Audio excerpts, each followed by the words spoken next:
Halo, saya Dini Nurfadilah. Di sini saya akan menganalisis fundamental dan analisis teknikal dua saham yang ada di portofolio saya, yaitu PT Unilever Indonesia Tbk dan PT Medco Energi Internasional Tbk. Namun, sebelum itu, kita perlu tahu bagaimana sih kondisi perekonomian di Indonesia. Yang pertama, ada inflasi. Seperti yang diketahui bahwa inflasi memiliki pengaruh pada investasi, khususnya tingkat pengembalian dana. Kalau melihat pada data BPS tersebut, kita simpulkan bahwa inflasi sampai pada tahun 2019 relatif stabil dan bahkan menurun. Ini ditunjukkan dari tingkat inflasi yang hanya 2,72% dan lebih rendah dari 2 tahun sebelumnya. Meskipun begitu, pada kuartal pertama pada tahun 2020 ini, inflasi kita lumayan besar, yaitu 0,87% sejak Januari. Ini disebabkan oleh akibat dari wabah COVID-19 yang sudah melanda dunia, dan 2,85% dihitung dari April 2019 sampai April 2020. Sebagai akibat COVID-19 yang sedang melanda dunia saat ini, nilai tukar dan juga pertumbuhan ekonomi pun mengalami dampaknya. Untuk nilai tukar sendiri, pada akhir Desember 2019, rupiah ditutup pada angka 13.926 dan pada tanggal 28 April dengan angka 15.370 rupiah. Sedangkan untuk pertumbuhan ekonomi, jika kita melihat pada grafik pertumbuhan ekonomi saat ini yang hanya mencapai 2,97%, sebenarnya memang kurang baik apabila kita melakukan investasi. Hal ini juga disebabkan oleh COVID-19 yang sedang melanda dunia. Bahkan menurut Menteri Keuangan, kalau dilihat dari pertumbuhan 2,97% di kuartal pertama, yang nampak sangat besar adalah dari sisi demand, adalah konsumsi turun dengan besar. Biasanya tumbuh di atas 5%, sedangkan hanya 2,84% saat ini. Ini masih kuartal pertama, di mana sebenarnya PSBB baru diberlakukan pada Maret kemarin. Untuk itu juga Menteri Keuangan Sri Mulyani mengatakan realisasi pertumbuhan ekonomi di kuartal pertama 2020 justru membuat Indonesia menghadapi skenario sangat besar, di mana pertumbuhan ekonomi hanya minus 0,4% hingga akhir tahun 2020. Kita lanjutkan untuk menganalisis perusahaan yang pertama, yaitu PT Unilever Indonesia Tbk. Berikut adalah profil singkat dari PT Unilever Indonesia. Pertama kali didirikan pada tanggal 5 Desember 1933. Kemudian pada tanggal 22 Juli 1980, perusahaan tersebut resmi bernama PT Unilever Indonesia dengan akta nomor 171 dari Notaris Nyonya Kartini Mujadi SH. Lalu, pada tanggal 30 Juni 1997, namanya kembali berganti menjadi PT Unilever Indonesia Tbk dengan akta nomor 92 Notaris Pabrik Bapak Mudofir Hadi SH. Akta ini disetujui oleh Menteri Kehakiman dengan surat keputusan nomor C2-1.01.04/tahun.98 dengan tanggal 23 Februari 1998 dan diumumkan dalam Berita Negara nomor 2620 tanggal 15 Mei 1998. Tambahan nomor 39. Berlanjut ke analisis fundamental dan teknikal PT Unilever Indonesia Tbk. Nah, bagi yang sudah penasaran, mari kita lanjutkan saja. Untuk analisis industri sendiri, PT Unilever Indonesia memiliki prospek atau peluang dari segmen penjualan tahun ini yang mengalami pertumbuhan penjualan yang didorong oleh penjualan domestik sekitar 4,4%, serta pertumbuhan penjualan ekspor sebesar 9%. Sepanjang 3 bulan 2020 ini, UNPL sudah merilis sekitar 21 produk baru. Sejumlah produk yang dirilis adalah es krim Vineta, Pepsodent Siwak, Resmi, Color Radiance, and Revere Tempo. Nah, untuk proyeksi atau perencanaannya, pada tahun ini Unilever membuat inovasi khususnya untuk kebutuhan di pasar pada masa COVID-19, Ramadan, dan juga Idul Fitri. Sejumlah produknya yaitu seperti alat-alat kebersihan, meliputi cairan pembersih lantai, sabun cuci piring, sampai spray higienis. Nah, untuk persiapannya, Unilever sudah mengeluarkan 200 miliar rupiah untuk penambahan kapasitas produksi. Tantangannya sendiri, seperti yang kita ketahui bahwa Indonesia saat ini mengalami wabah COVID-19, yang mana ini berdampak pada seluruh sektor, tidak terkecuali sektor ekonomi dan perusahaan consumer goods. Untuk analisis competitor advantage, saya membandingkan Unilever dengan perusahaan sejenisnya yaitu ICBP dan juga Kino. Dalam analisis pesaing tersebut, saya dapatkan hasil bahwa Unilever atau UNPR memiliki market capital yang paling besar yaitu 307,1 triliun, disusul oleh ICBP 112,2 triliun dan Kino 3,9 triliun. Ini artinya UNPR merupakan market leader dalam sektor consumer goods. Jika melihat pada NPM juga, perusahaan ternyata UNPR itu 16,7%, yang lebih unggul dari ICBP yang hanya 11,9%, dan Kino yang hanya 5,2%. Ini artinya UNPR memiliki performa operasi yang lebih baik dari dua kompetitornya. Selanjutnya, untuk ROA dan ROE, UNPR ternyata juga lebih unggul dari dua pesaingnya yaitu ICBP dan Kino. Itu artinya UNPR memiliki tingkat pengembalian laba yang lebih baik daripada total aset maupun ekuitas daripada dua pesaingnya yaitu ICBP dan juga Kino. Selanjutnya adalah analisis kinerja keuangan perusahaan. Yang pertama ada profitabilitas. Di sini saya menggunakan dua rasionya yaitu ROA dan juga ROE. Untuk ROA-nya sendiri, UNPR itu cenderung stabil pada kisaran 30%. Meskipun begitu, kemungkinan akan ada naik atau turun sampai akhir periode 2020. Dan melihat kondisi wabah COVID-19 yang sedang melanda dunia saat ini, kemungkinan besar akan turun melihat bagaimana pertumbuhan ekonominya dan daya beli yang ada di masyarakat.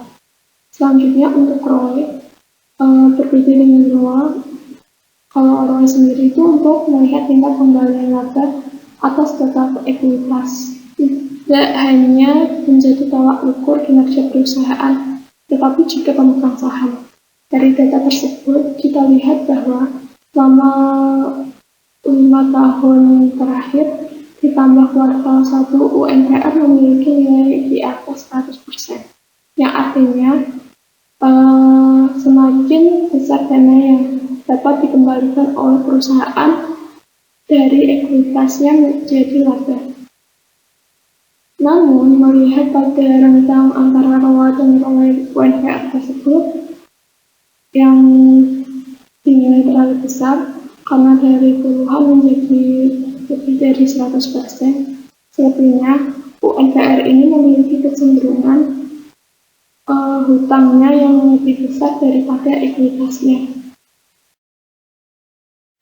Selanjutnya adalah rasio likuiditas. Di sini saya menggunakan current ratio, quick ratio, dan cash ratio.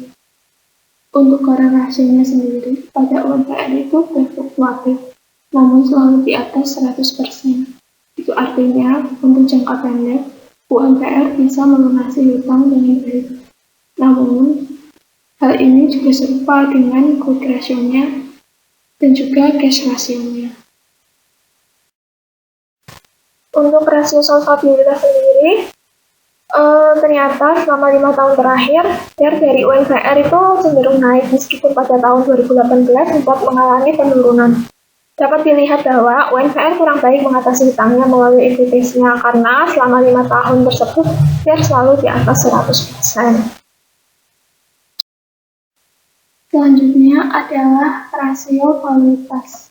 Di sini saya menggunakan PEP dan juga PBB. Untuk PEP digunakan untuk menghitung kemampuan perusahaan dalam menghitung laba. Dalam analisis fundamental ini, perusahaan dikatakan bagus apabila PER semakin kecil. Pada data tersebut, dapat kita lihat bahwa PER untuk UMPR lumayan stabil di kisaran angka 40-an. Hanya saja sempat mengalami ketertinggian yaitu pada tahun 2017 sekitar 60,89%, yang artinya tidak baik jika kita melakukan investasi.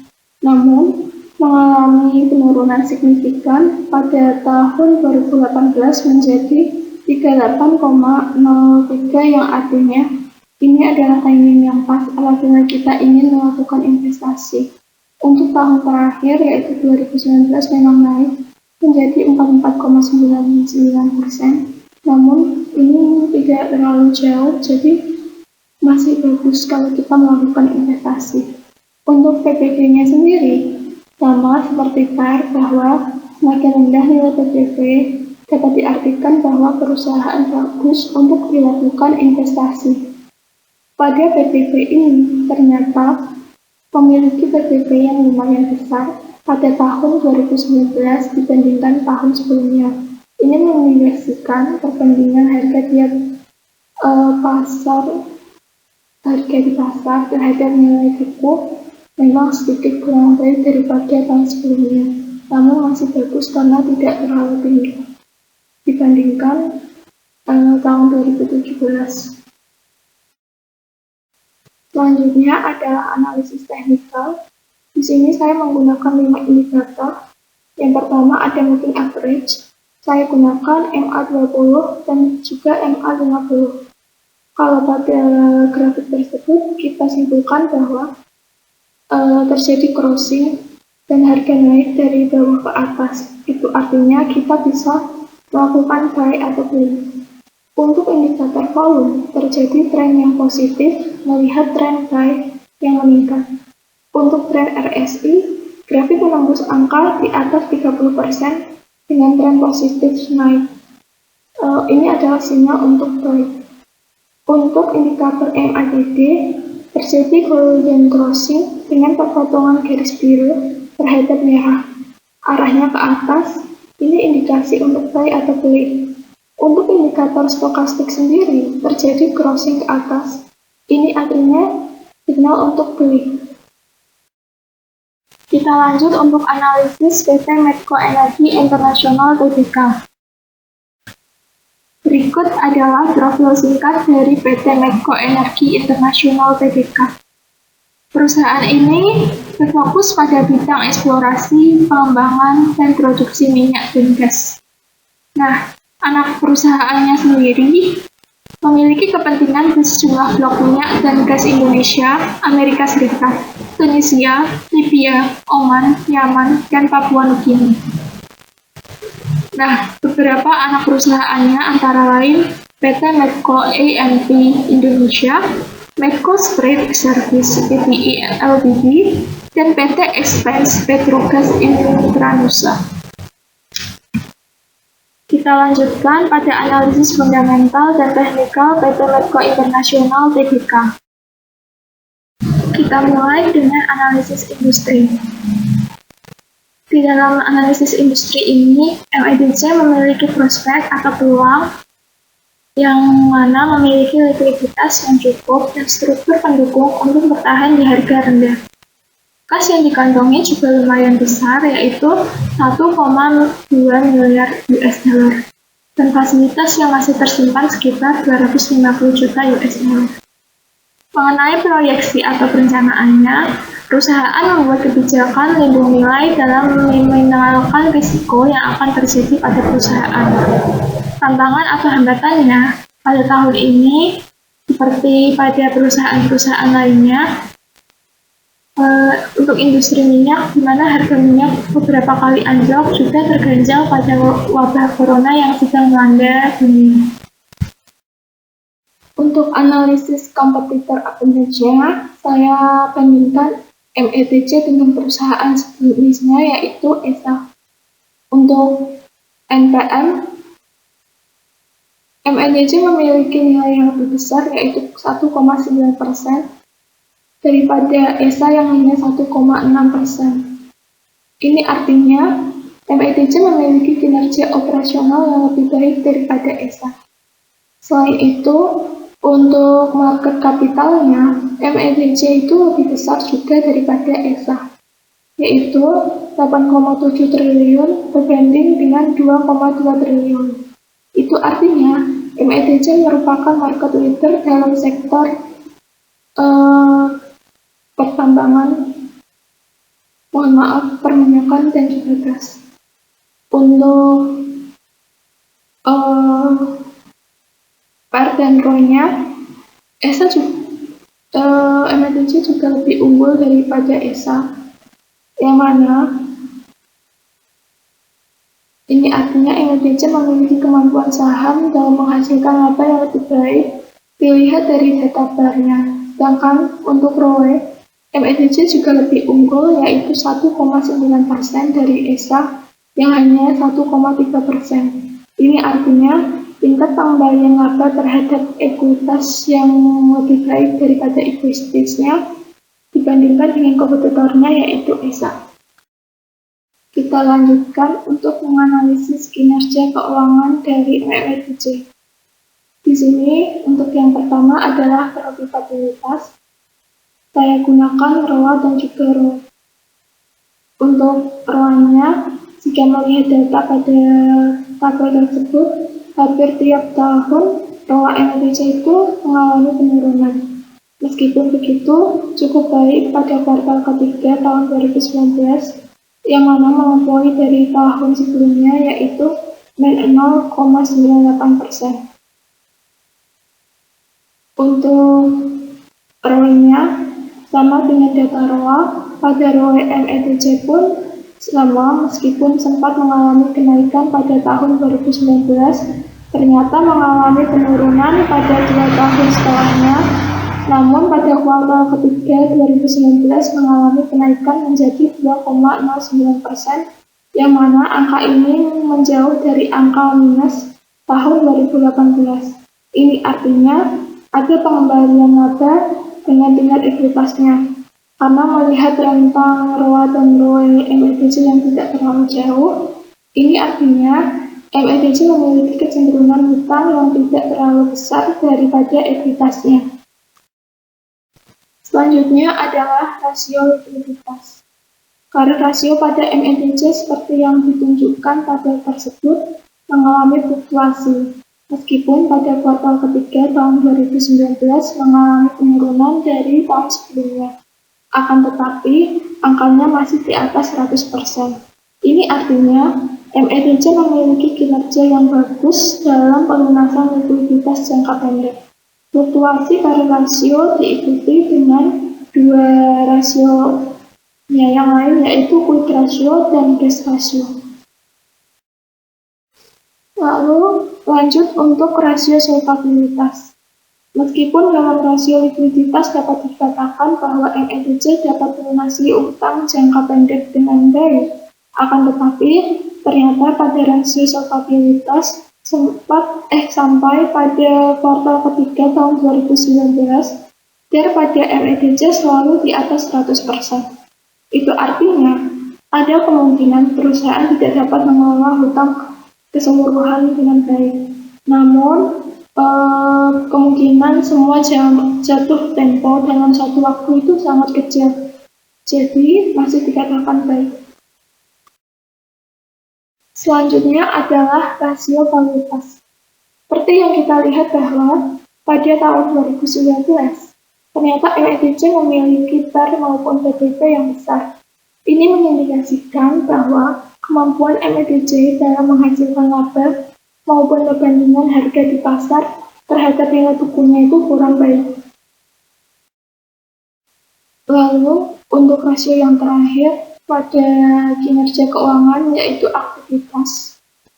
Pada total asset turnover dan fixed asset turnover memiliki kinerja yang bagus melihat tren mereka yang selalu naik. Meskipun di tahun 2019 memiliki tren turun, namun masih ada peluang naik mengingat 2019 tersebut merupakan data sampai kuartal ketiga belum sampai keempat. Selanjutnya adalah analisis teknikal. Sama dengan UNPR, saya menggunakan 5 indikator. Yang pertama, moving average, saya gunakan MA20 dan 50. Ternyata harga sudah menembus MA20 dari bawah ke atas. Artinya, ketika memasuki fase short term uptrend. Untuk indikator volume, terjadi tren negatif dengan tren sell yang terus meningkat. Ini artinya signal untuk sell. Untuk indikator RSI, grafik melandai menuju ke bawah 30%. Ini merupakan sinyal untuk jual atau sell. Untuk indikator MACD, mulai terjadi crossing antara garis biru dan garis merah ke arah bawah. Ini artinya sinyal untuk buy atau jual.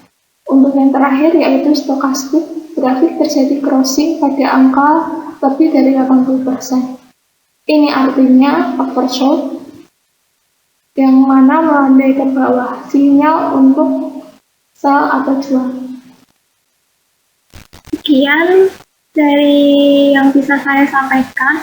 Apabila ada kesalahan, saya mohon maaf dan terima kasih.